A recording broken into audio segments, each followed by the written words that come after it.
Another day, another video naman ang ating gagawin. Today is Monday. Napakaganda ng araw dito sa New Zealand. At dahil nga maganda ang araw dito sa New Zealand, napag-isipan naming pumunta at mag-drive sa Coromandel Town. Si Georgia nga pala at si Ariana ay hindi pumasok today. Sasama sila sa amin. Ang Coromandel Town nga pala ay located sa Coromandel Peninsula, dito sa North Island, New Zealand. Ito ay known sa isang Driving Creek Railway. Ito yung pupuntahan namin. Ang Driving Creek Railway nga pala ay isang train ride through the mountain forest at marami kang makikitang pottery. Famous din pala ito before bilang isang gold mine town. Marami nga palang nagmimina dito sa town na ito before. At ngayon ay wala na kasi nakakasira ito ng environment. So, ang Coromandel Town nga pala ay may total na 1,760 population. Ganun lang ka liit yung populasyon nila sa Coromandel Town.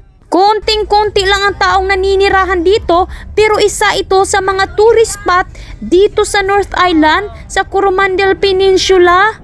Tingnan nyo naman at napakaganda talaga ng beaches. Hindi pa nga kami dumating, andito pa kami sa baba ng Coromandel. Pero makikita mo na talaga na kung bakit tinatawag itong tourist spot at napakaganda naman talaga ng lugar. So si Ariana nga pala at si Georgia at pati na rin si Silas ay nahilo sa biyahe, nagsusuka. Sobrang windy talaga. Umakyat kasi kami sa bundok at napaka zigzag talaga yung dinaanan namin. Nadaanan, so wala talagang ibang dadaanan dito lang. Pag akyat mo sa mountain, ay makikita mo talagang overlooking na view at napakaganda talaga, namangha ako, napa-overwhelmed. Nag-stop over muna kami dito sa tuktok ng mountain, sa bundok kasi yung kapatid ko is nagwiwi muna at si Ariana at si Georgia at si Silas ay pinag-break muna namin. Hilong-hilo na kasi at hindi na kinaya, so bumaba na pala kami sa mountain at andito na kami, malapit na sa Coromandel Town.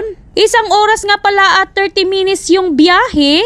Medyo malayo yung biyahe pero tingnan nyo naman, worth it naman yung view na makikita. So ang Coromandel din pala ay famous din sa pag-fishing. Ang dami talagang pumupunta dito, nagka-camping, nagka-campervan para mag-fishing. Pero yung point talaga namin, yung purpose na pagpunta namin dito sa Coromandel Town is pupunta kami dito sa isang Driving Creek Railway. Sasakay kami ng train papunta pataas sa mountain. So after 1 hour and 30 minutes na ride ay dumating na kami dito sa Driving Creek Railway. So 10 AM nakarating kami sa Driving Creek Railway at agad-agad si Mr. ay pumasok sa ticketing office. So nagpabook na nga pala kami last night pa. Ang total na binayaran namin is $135 or around 4,500 sa buong family. Ito yung bayad mo sa pagsakay sa train nila. So umupo muna kami kasi hindi pa nga 10:30 pa yung aandar yung train. Hintay-hintay muna kami sa labas at dahil Monday nga walang masyadong tao at hindi busy dito. Pag weekend, packed talaga sila at ang dami talagang tourist. 1973, binuilt ni Barry Breakel, isang New Zealander, Kiwi, ang railway na dadaanan ng train. Mano-mano niyang ginawa ito mag-isa. Ginagamit niya daw itong transport papunta sa mountain para makakuha ng terracotta clay. Rich kasi yung mountain ng clay na ginagamit niya sa paggawa ng pottery at saka mga sculptures. So, si Barry Breakel is isang artist. So bago pa kami sumakay sa train kasi nga 10:30 pa aandar, pumunta muna kami dito sa isang walking trail. Pero bago pa kami pinapasok ay pinaghugas muna kami ng paa para daw hindi kami makapollute or makalason sa kauri tree.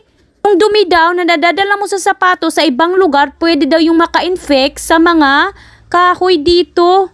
Napaka-protective nila sa mountain at saka sa forest, which is really good. Kasi yan naman ang gusto natin, diba? Na mahalin natin yung environment para naman hindi tayo makarma. So ganito talaga mga tao dito sa New Zealand, very environmental friendly. So papasok sana kami sa wildlife sanctuary pero wala na atang oras. Meron nga palang nagzi-zipline dito kasi meron din silang zipline tours, which is half day siya kasi pupunta ka sa ibang lugar hanggang sa ibang lugar. So marami kang zipline papunta sa mountain. So naglakad-lakad muna kami dito sa Gold Mine Walkway. So kasi nga ito ay minahan before. Marami silang gold na tinatago dito sa Coromandel Town. Dito nga pala makikita yung bahay ni Jeepers Creepers. Ayan, nasa loob dyan. Nagtatago. So pagkatapos namin maglakad-lakad, alas 10 na ng imedya, ay aalis na yung train at sumakay na agad kami. Mayroon din pala silang mga pottery class dito, bukod sa zipline at saka train ride. So kahit saan ka makatingin, madami kang makikita na mga pots, yung mga paso sa mga halaman. So ang dami nilang nabibuilt na dito kasi nga yung mountain nga marami silang mga terracotta clay. Gumagawa sila all the time.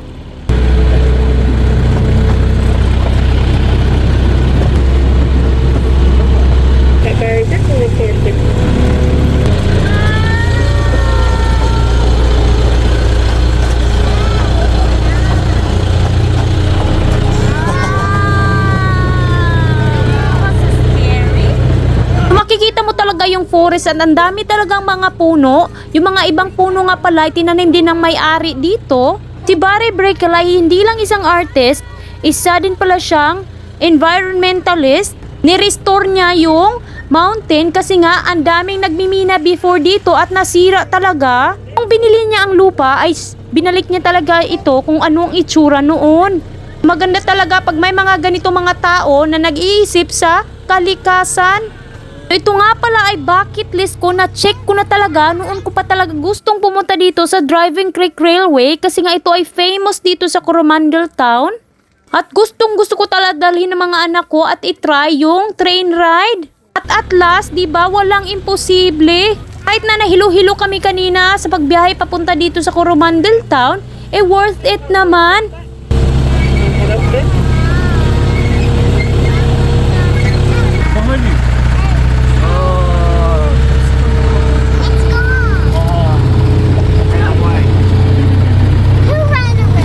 So after ng 1 hour at 15 minutes na trip, papunta sa mountain, nakarating na rin kami dito sa Eiffel Tower. So 10 nga palang bridges na dadaanan namin kanina, 3 tunnels. At ngayon naman ay aakyat tayo dito sa tinatawag nilang Eiffel Tower. Ito nga pala yung summit ng mountain at meron talaga ditong overlooking na makikita mo buong Coromandel Town. Gusto mo ka? Sasayaw mo ka?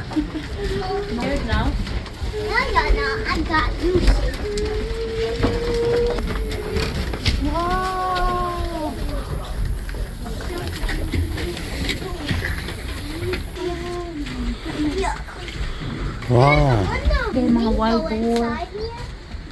Pagkatapos ng paikot-ikot na paakyat, nakarating na rin kami dito sa tuktok ng Eiffel Tower. Pagdating mo dito sa tuktok ay makikita mo ang overlooking ng mountain at overlooking ng Coromandel Town. Nakalimutan kong basahin ang history kung ano ang ginagawa ng mga tao dito sa Eiffel Tower. Dito ata sila kumukuha ng clay dito sa tuktok ng mountain. At ginawa nila itong pahingahan ang Eiffel Tower. Pagkatapos naming magpicture-picture at patingin-tingin sa overlooking, ay bumaba na agad yung train. 10 minutes lang nag-stop over. At bababa na naman kami. Tapos na ang aming tour.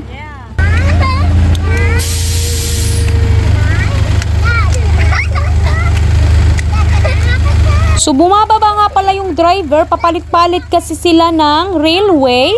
Nag-change sila para pumunta sa kabila or pumunta sa destinasyon. Ako talaga is nature lover at gustong gusto ko talaga makakita ng mga green. Medyo forestry at saka mountain, kaya gusto ko talagang naglalakad at nagwo-walking. Meron nga pala kaming nakita na mga tourist din na paakyat pa.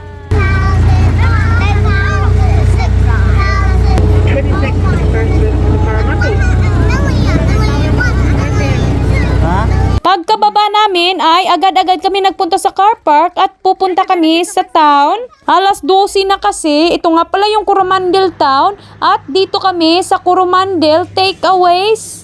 Marami daw silang fish and chips as gusto ko talagang bumili ng seafood basket.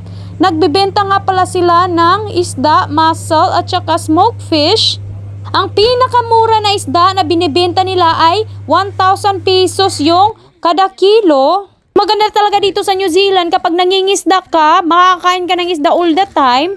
bumibili ka sa shop is ang mahal-mahal talaga. So ito nga pala yung seafood basket na in-order namin kanina. Meron din akong tinapay. Nag-order din si Mister ng hotdog sa 3 chikiting. Bacon and egg burger naman para sa aking kapatid. Fish and chips. So we have here fish and chips. Fresh from Coromandel Peninsula. We have here, I like that sausawan.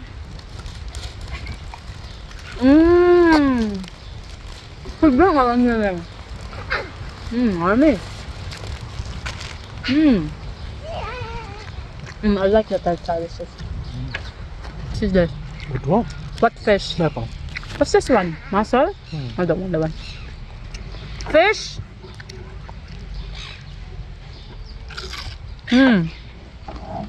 Delicious.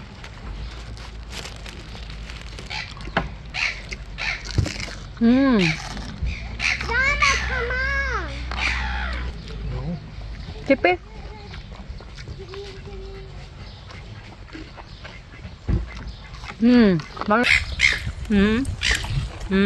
Hot dog?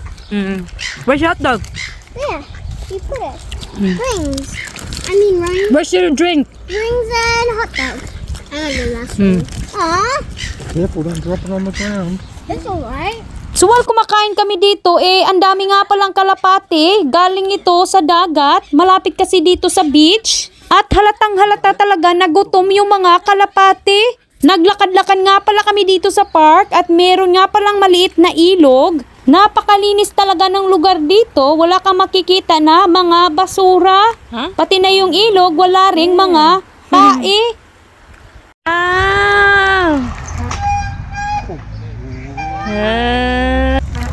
Wow!